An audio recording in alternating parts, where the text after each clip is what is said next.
Hello, everyone, and welcome. Today's topic is the secret to building lasting habits. This session is part of my learning journey in the Rehan Teachers AI training program, where we practice using AI not just for quick answers, but for deeper thinking, better questions, and meaningful discussion. In this conversation, I will ask AI to be my friendly assistant, but not just that. I want it to challenge me when needed, point out blind spots, help me look at habits through science, psychology, not just through motivational quotes or just simple answers or advices. We will explore why habits are so difficult to build, why motivation often disappears, and what actually helps people create lasting change. I'm still learning, so this session is not about pretending to be an expert. It's about learning openly, asking better questions, and discovering how AI can support real understanding. Thank you for joining me, and let's begin. For this session, the task says to use ChatGPT assistant. So let's move to the ChatGPT, and I will try to give it the first prompt.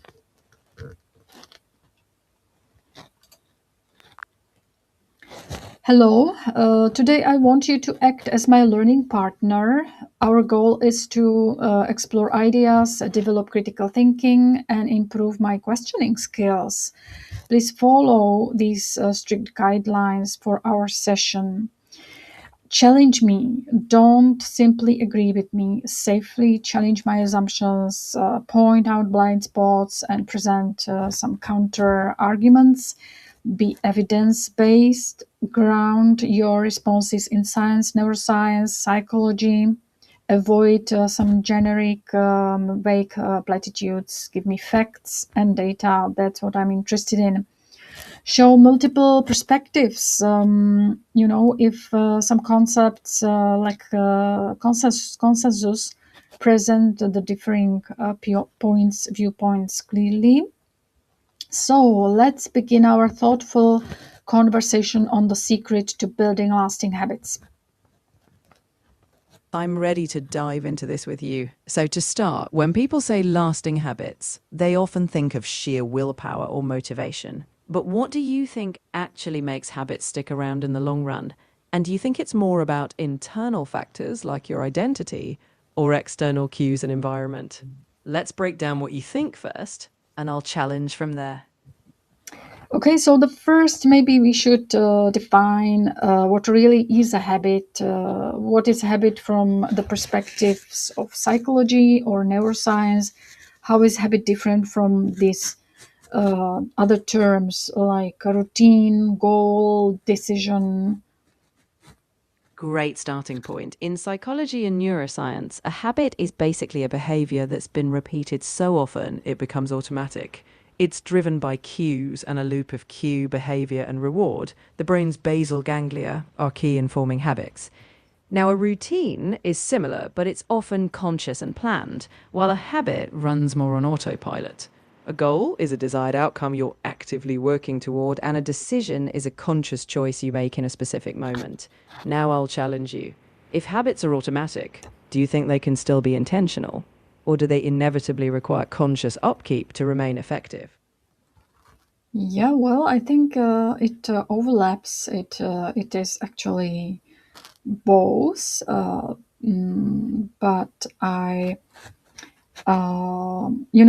habits. Many successful people talk about habits and emphasize on habits. And is there some evidence, scientific evidence, that habit actually predict a long-term success, or exactly these factors like environment, socioeconomic status, genetics, even are also like You're absolute. important? Habits are definitely supported by evidence as building blocks of success, like how tiny, consistent actions reduce decision fatigue and reinforce behaviors. But, and this is a big but, habits don't operate in a vacuum.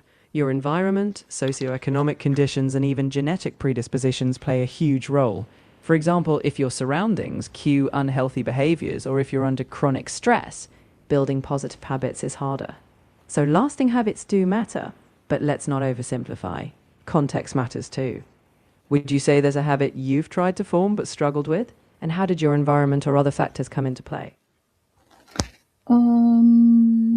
Yeah, of course, I can see all those habits, but I probably mostly went along the culture and my environment and society requirements and these patterns. So my habits were not very courageous, I would say. They were not questioning any cultural norms or something.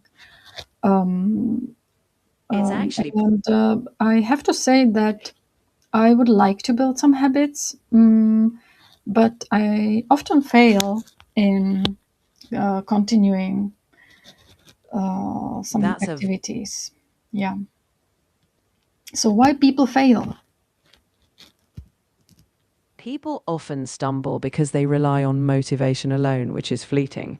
Real habit formation depends on simplifying the process, making it almost too easy at first, and on consistency, even when motivation fades.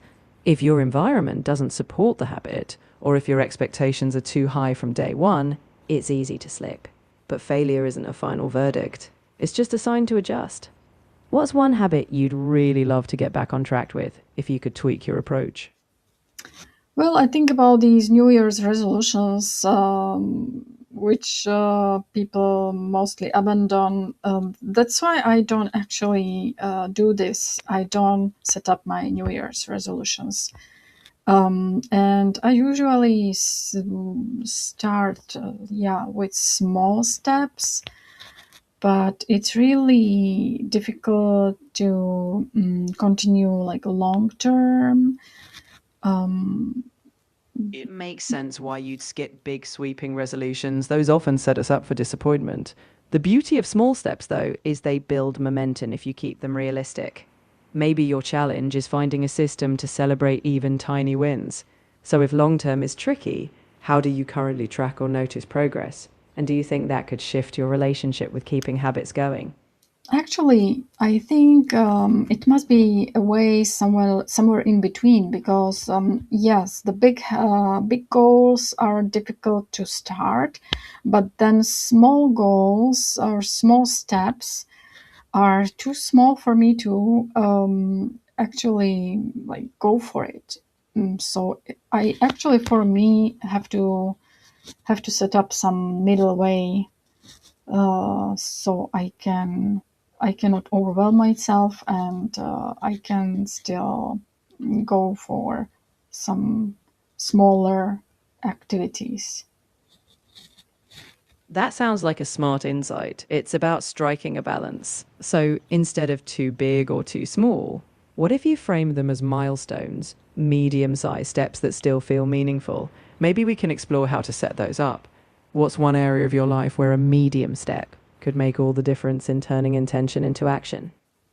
I don't want to talk about how to set it up. I want to talk about like what's behind.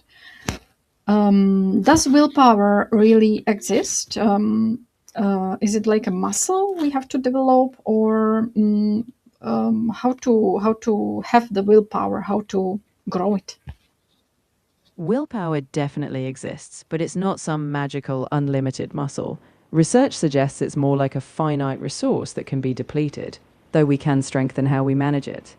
It grows through practice, but not through brute force. In fact, making habits automatic or relying on structure reduces the need for willpower. If you want to grow it, focus on sleep, stress reduction, and small wins. The less you force willpower, the more you preserve it for what matters. So, do you think your willpower wanes under certain conditions, or have you noticed times when it's easier to tap into? Yeah, it's connected to body budget, right? Books often claim that making 1% improvements every day leads to extraordinary result. Is there evidence that supports this idea? It's a compelling metaphor, but the exact 1% everyday claim is more inspirational than scientific. That said, compounding improvement is real. It's just that life isn't linear. Small, consistent efforts do add up over time, but evidence also shows that setbacks, plateaus, and context matter. It's less about a magic number and more about sustainable consistency. So, steady, incremental progress is powerful, but life will always make that growth a bit uneven. How do you feel when progress isn't perfectly linear? Does it discourage you, or do you see it as part of the process? Yeah, sometimes. Some experts argue we should focus on becoming the type of person rather than simply achieving the goals. So it's like identity-based habits we have to we have to develop. Can you give me an example? Sure, imagine you want to run a marathon. Instead of focusing on just, I will run 42 kilometers, you shift to, I am a runner. Then each small habit aligns with that identity, like a runner who stretches daily or never misses a short jog. In other words, instead of chasing the finish line, you ask, what would a runner do today?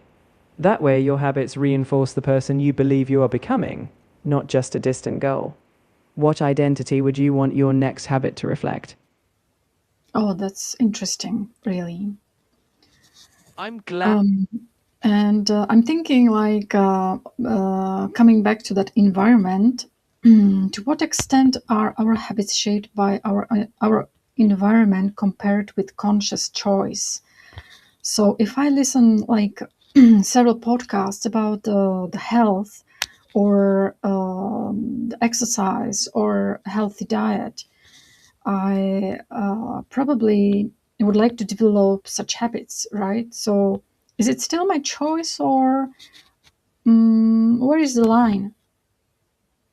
It's a bit of both. Your environment, whether it's podcasts, people around you, or even your physical surroundings, can nudge you towards certain habits.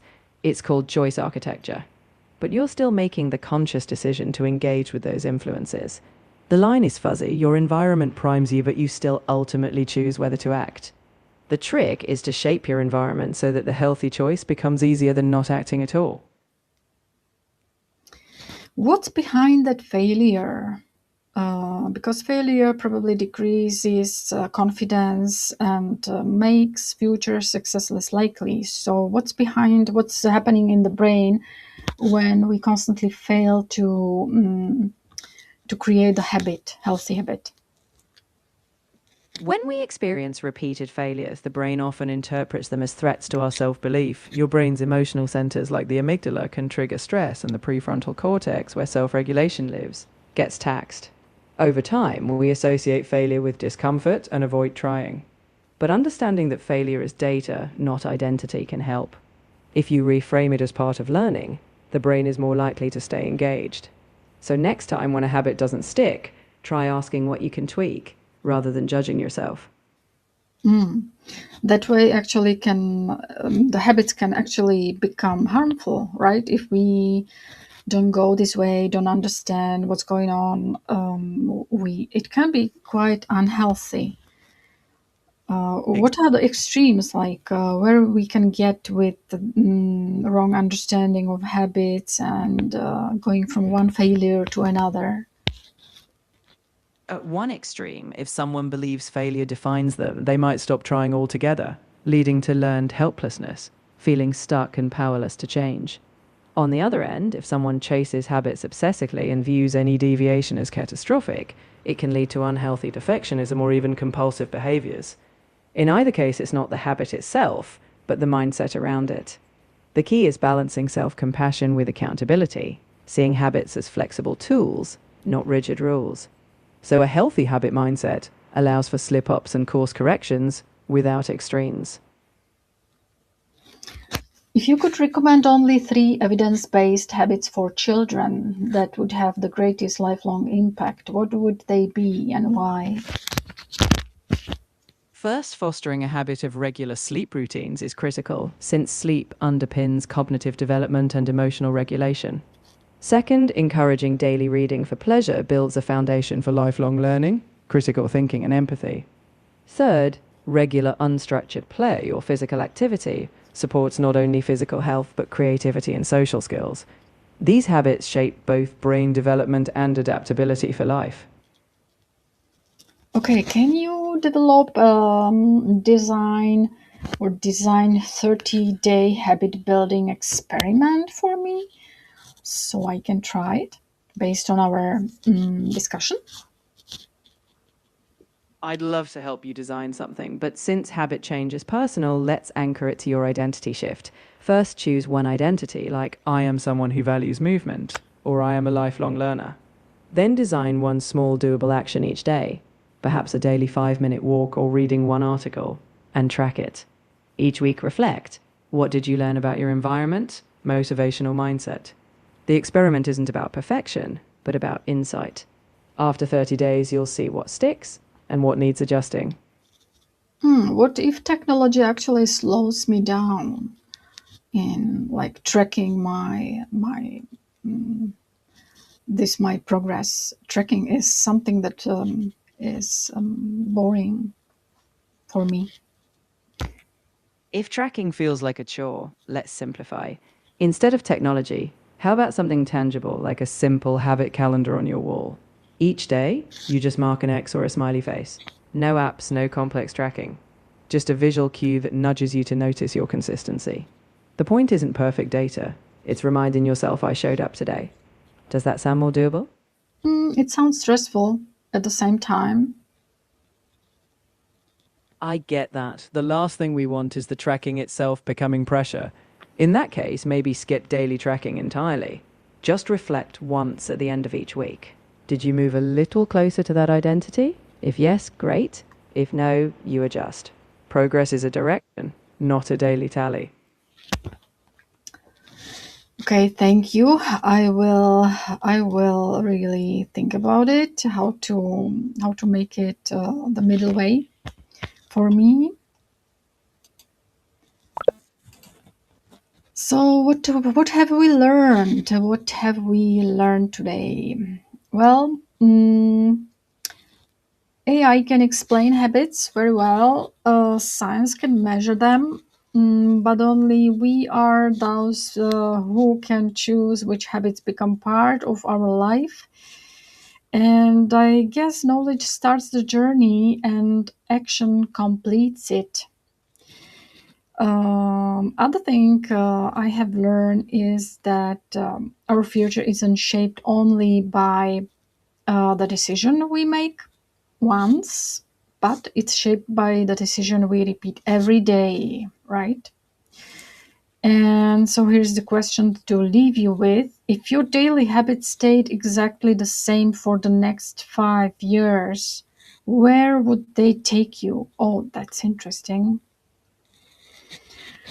So perhaps also lasting habits aren't built by becoming a different person, right? We don't have to force ourselves to become a different person. We can just maybe put a label a little bit on that, and then we become that person step by step by continuing these habits, which can actually be automatized, and we they can work just on autopilot for us.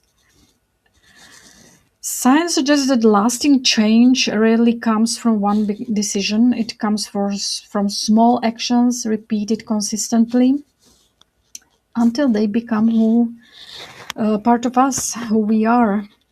And